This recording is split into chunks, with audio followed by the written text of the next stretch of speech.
Good morning.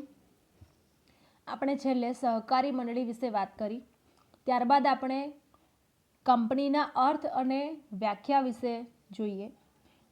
Company એ સમાન હેતુ માટે કાયદાથી અસ્તિત્વમાં આવતી કૃત્રિમ વ્યક્તિ છે.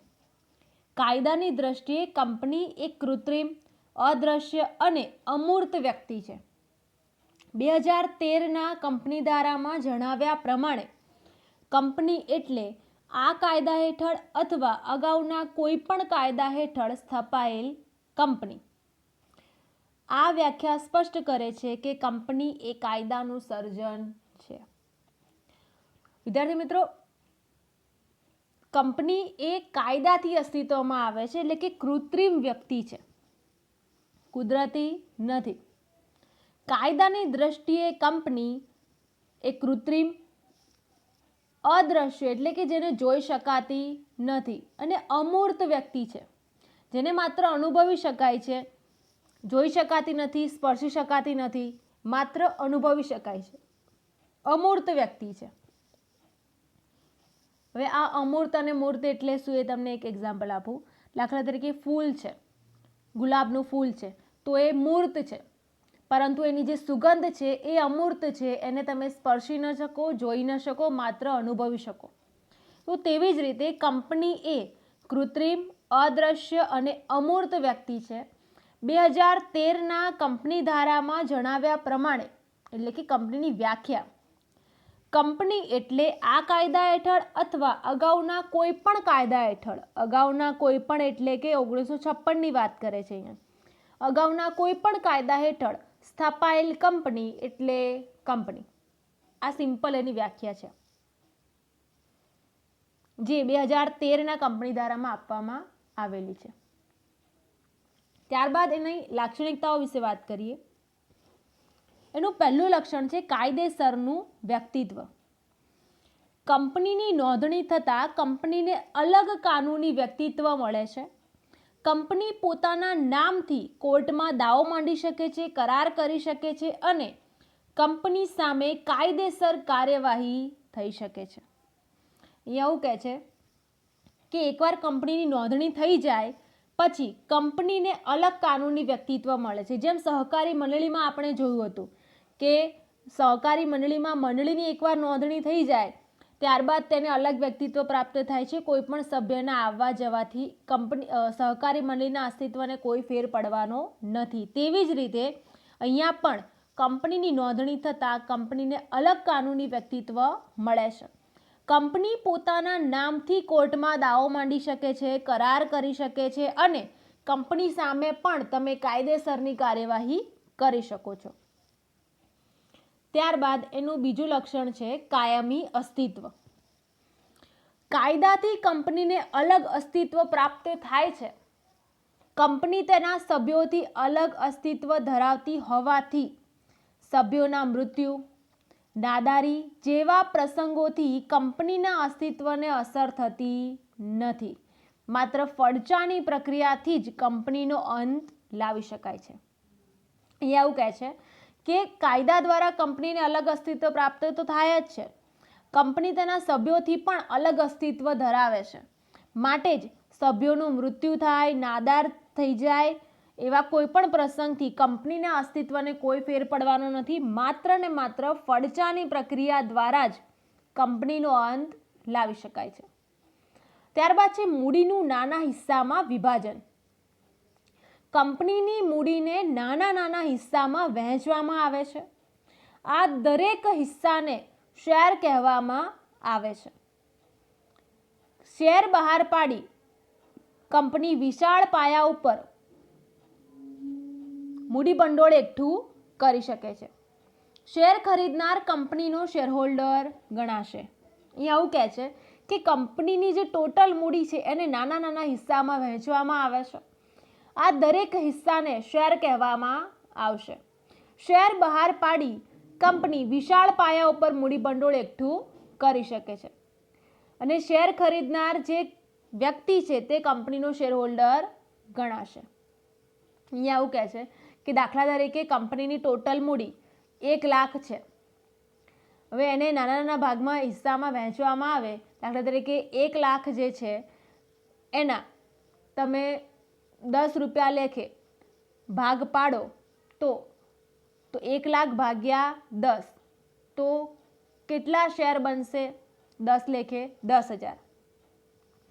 તો આ જે 10 રૂપિયાનું એક શેર બને છે, એવી જ રીતે એવા બધા શેર કંપની બહાર પાડશે અને તેના આધારે વિશાળ પાયા પર મૂડી ભંડોળ એકઠું કરી શકશે અને શેર ખરીદનાર જે પણ વ્યક્તિ હશે એ કંપનીનો શેર હોલ્ડર ગણાશે.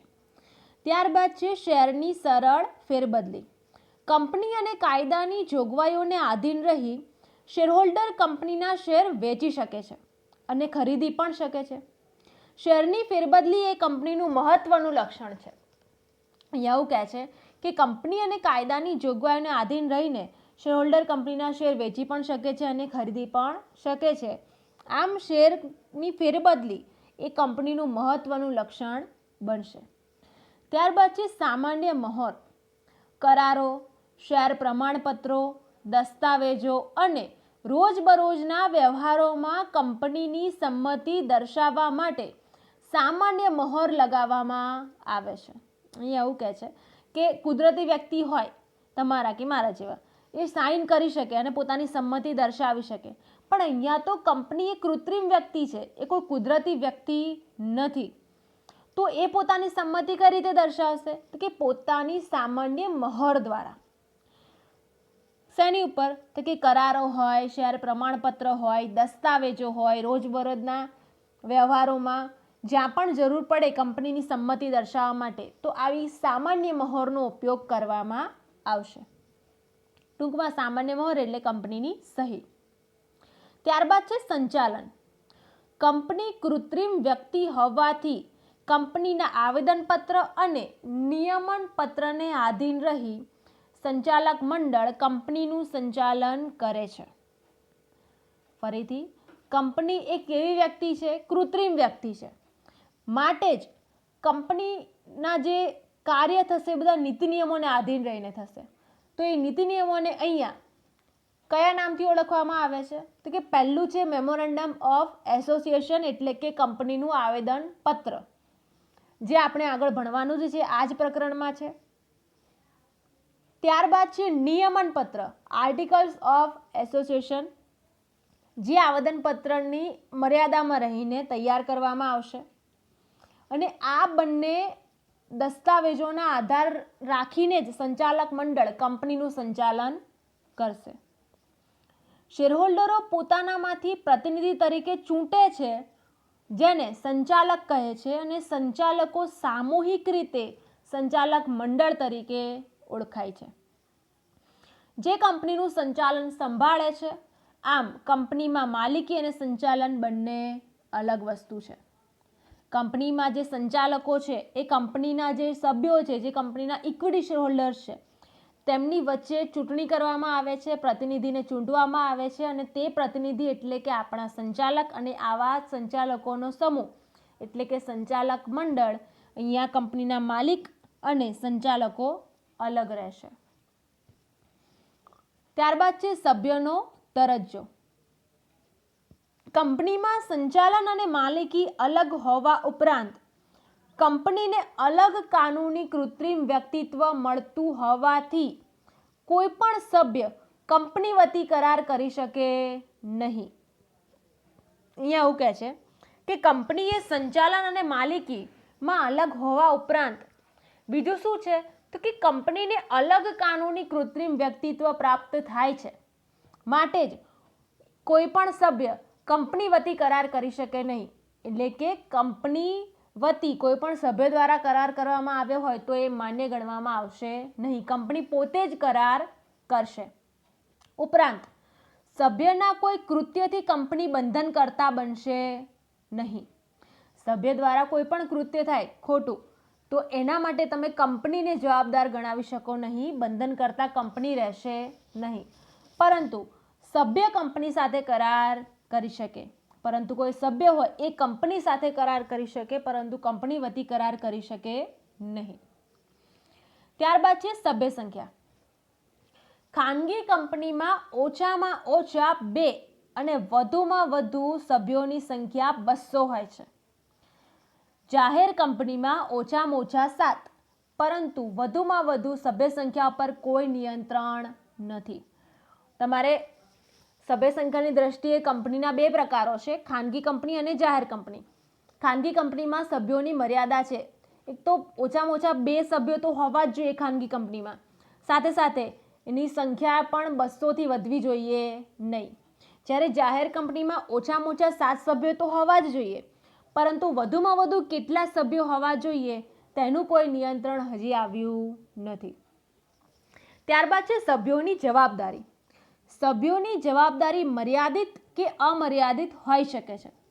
શેરથી મર્યાદિત જવાબદારીવાળી કંપનીના સભ્યોની જવાબદારી તેમણે ધારણ કરેલા શેરની રકમ પૂરતી જ મર્યાદિત હોય છે. અહીંયા એવું કહે છે કે અહીંયા સભ્યોની જવાબદારી મર્યાદિત પણ હોઈ શકે અને અમર્યાદિત પણ હોઈ શકે. કેવી રીતે?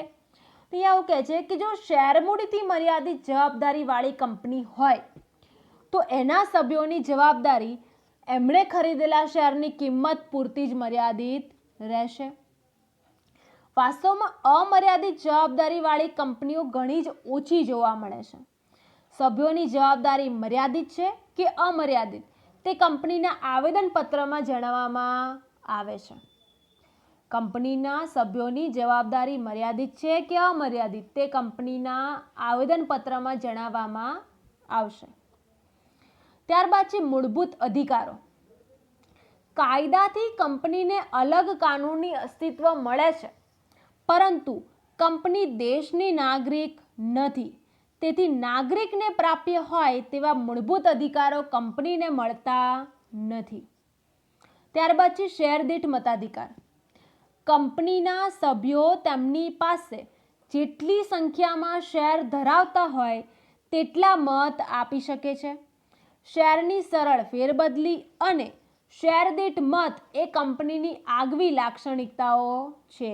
અહીંયા એવું કહે છે કે જેમ સહકારી મંડળીમાં આપણે જોયું કે ત્યાં સભ્ય દીઠ એક જ મત આપવાનો અધિકાર હોય છે, પરંતુ એનાથી વિપરીત કંપનીના સભ્યો પાસે જેટલા પણ શેર હોય, જેટલી સંખ્યામાં શેર હોય તેટલા મત તે આપી શકે છે. અહીંયા શેરની સરળ ફેરબદલી અને શેર દીઠ મતાધિકાર એ કંપનીની આગવી લાક્ષણિકતાઓ બને છે. ત્યારબાદ છે કંપનીના ફાયદા. એમાં પહેલો ફાયદો છે વિશાળ મૂડી ભંડોળ. કંપની તેની મૂડીને નાના નાના હિસ્સામાં એટલે કે શેરમાં વહેંચી નાખે છે. શેર દીઠ મતાધિકાર હોવાથી વધુ શેર ખરીદવાનું આકર્ષણ રહે છે.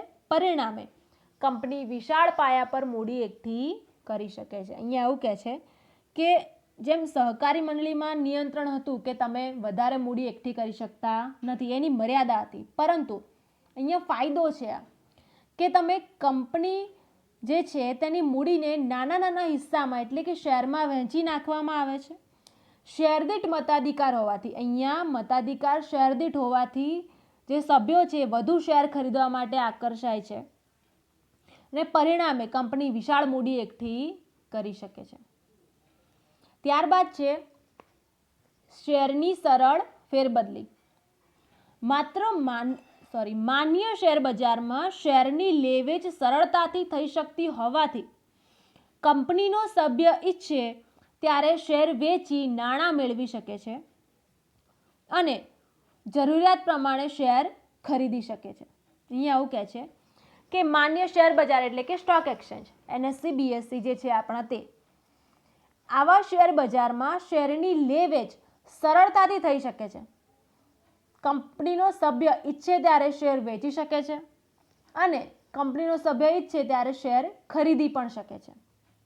જો કે ખાનગી કંપનીના શેરની ફેરબદલી ઉપર નિયંત્રણ મૂકવામાં આવ્યું છે. આ જે લક્ષણ છે શેરની સરળ ફેરબદલી એ માત્ર જાહેર કંપનીમાં જ લાગુ પડે છે. ખાનગી કંપનીમાં એવી કોઈ છૂટ આપવામાં આવતી નથી. ત્યાં ખાનગી કંપનીના શેરની ફેરબદલી ઉપર નિયંત્રણ મૂકવામાં આવ્યું છે. ત્યારબાદ છે સભ્યોની મર્યાદિત જવાબદારી. શેરથી મર્યાદિત જવાબદારી વાળી કંપનીના સભ્યોની જવાબદારી તેમણે ખરીદેલા શેરની મૂળ કિંમત પૂરતી જ મર્યાદિત હોય છે. અહીંયા એવું કહે છે કે શેરથી મર્યાદિત જવાબદારીવાળી કંપની હોય તો તેમની જવાબદારી તેમણે ખરીદેલા શેરની જે મૂળ કિંમત છે એટલી જ મર્યાદિત રહેશે. એટલે કે ટૂંકમાં કંપનીને ખોટ જાય, નુકસાન થાય તો કંપનીના સભ્ય તરીકે સભ્યએ કેટલું નુકસાન સહન કરવાનું આવશે? તો કે એણે જે શેર ખરીદ્યો છે એટલા પૂરતું જ, એનાથી વધારે એણે કંઈ ભોગવવાનું આવશે નહીં. કંપની ફડચામાં જાય કે કંપનીનું વિસર્જન થાય તેવા સંજોગોમાં તેમણે શેરની મૂળ કિંમત કરતાં વધારાના નાણાં ચૂકવવાના રહેતા નથી.